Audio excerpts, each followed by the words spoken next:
உங்கள் லக்ஷ்மி பேசுகிறேன். இன்றைக்கி ஒரு மாங்காய் பருப்பு பண்ணி காமிக்க போகிறேன். இது ஒரு டால் வெரைட்டியாகவும் இருக்கும், குழம்பு வெரைட்டியாகவும் இருக்கும். அதுக்கு என்னென்ன சாமான்கள் தேவைங்கிறத காமிக்கிறேன், வாங்க பார்க்கலாம்.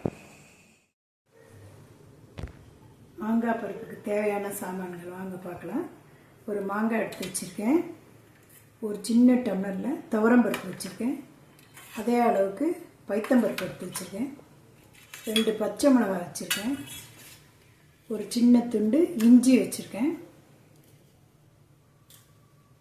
சாம்பார் பொடி எடுத்து வச்சுருக்கேன். கொஞ்சம் வெல்லம், பெருங்காயம் வச்சுருக்கேன். இதுக்கு தாளிக்கிறதுக்கு கடுகு, மிளகா, உளுத்தம்பருப்பு, கடலைப்பருப்பு வச்சுருக்கேன். பெருங்காயம் எடுத்து வச்சுருக்கேன்.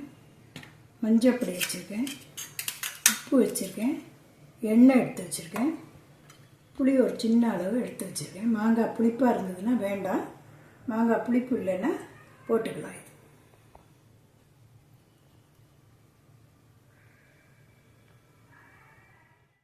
மாங்காய் பருப்புக்கான செய்முறையை காமிக்கிறேன் வாங்க. மாங்காய் இது மாதிரி பொடி பொடியாக கட் பண்ணி மஞ்சள் பொடி போட்டு வேக வச்சு வச்சுருக்கேன். துவரம்பருப்பும் பைத்தப்பருப்பும் மஞ்சள் பொடி போட்டு இது மாதிரி வேக வச்சு வச்சுட்டுருக்கேன். பாண்லி வச்சுருக்கேன். பாண்லி காய்ஞ்சது எண்ணெய் குத்தி வச்சுருக்கேன். எண்ணெய் காயட்டும், ஒன்று ஒன்றா போடலாம். முதல்ல மிளகா ஒரு பாதி போடுறேன். கடுகு ஒரு ஸ்பூன் போடுறேன். கடுகு வெடிக்கட்டும்.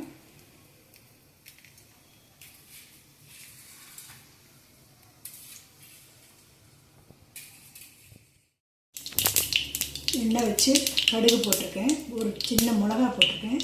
கடுகு வெடிச்செடுத்து இப்போ கடலைப்பருப்பு, உளுத்தம்பருப்பு 2 போடுறேன். கொஞ்சம் இது சிகப்பாகட்டும். கடலைப்பருப்பு, உளுத்தம்பருப்பு சிகப்பாகிட்டு பச்சை மிளகாய் 2 கீரி வச்சுருக்கேன். இஞ்சி ஒரு துண்டு திருத்தி வச்சுருக்கேன் பொடியை, அதையும் இதில் போட்டுறேன்.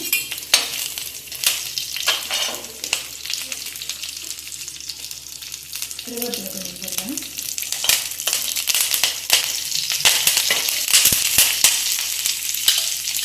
வேக வச்ச மாங்காயை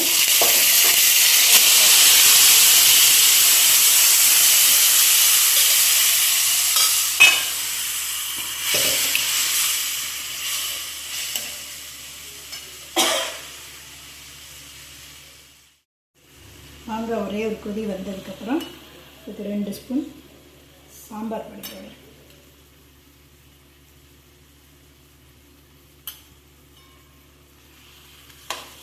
ஒரு கொதி வரட்டும்.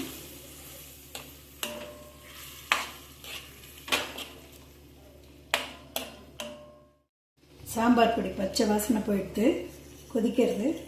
இதுக்கு தேவையான அளவு உப்பு போடுறேன். உப்பு போட்டு ஒரு கொதி வந்த உடனே பருப்பை மசிச்சு கொட்டலாம். இதெல்லாம் சேர்ந்து நல்லா கொதிச்சுட்டு இப்போ பருப்பை நல்லா ஸ்மாஷ் பண்ணி இதில் கொட்டிடலாம்.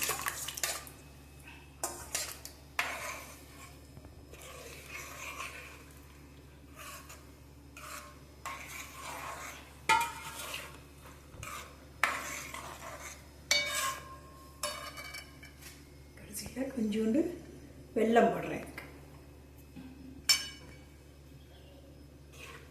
ஒரு கொதி வந்ததும் மாங்காய் பருப்பு ரெடி ஆகிடுது. மாங்காய் பருப்பு ரெடி ஆகிடுது. மாங்காய் பருப்பு இப்படி தான் இருக்கும்.